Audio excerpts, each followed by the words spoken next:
होती, परंतु त्यांना न्याय देण्याचं काम खऱ्या अर्थाने त्या काळामध्ये जर कोणी केलं असेल तर ते अण्णांनी केले. तुम्ही आपण सर्वांनी पाहिलेलं आहे. धोतर गेलं दिल्लीला, एक सर्वसामान्य माणूस कुठे गेलाय? दिल्लीला गेलाय. याच मंचरचा सुपुत्र गेलाय. सरपंच ते खासदार होण्याचा मान या मंचरकरांनी दिलेला आहे. खरं तर दत्ताभाऊ पण आपण त्या दृष्टीने पाहायला हरकत नाही. एक सामान्य कार्यकर्ता काय करू शकतो?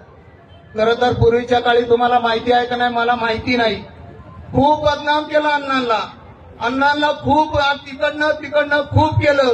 परंतु तुम्हाला मी एक सांगतो, अण्णांच्या कृपाशीर्वादाने तुम्ही आज जे म्हणताय, अण्णांच्या वर्षाला किती जागा द्यायला पाहिजे? एक. अण्णांच्या पक्षाला किती जागा द्यायला पाहिजे? एक. ही अण्णांची किंमत तुम्ही केली. अरे आमच्यामध्ये शिवसैनिकांमध्ये दमकता शरददादांनी आवाहन केलं, अण्णांना आपण मानवंदना देऊ.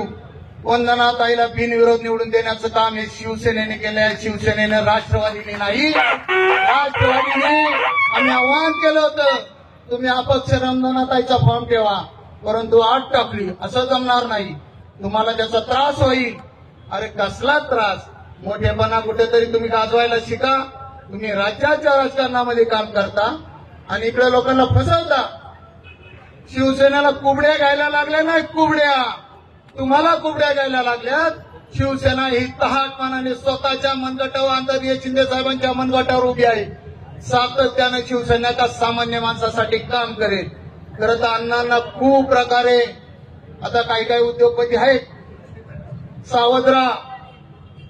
उद्योगपतींची लक्ष्मी येईल, घ्यायला नाकारू नका. आपल्या सर्वसामान्य शेतकऱ्याच्या पैशाचीच ती लक्ष्मी आहे, ती घ्या आणि त्यांचा नायनाट करा. आपल्या चांगल्या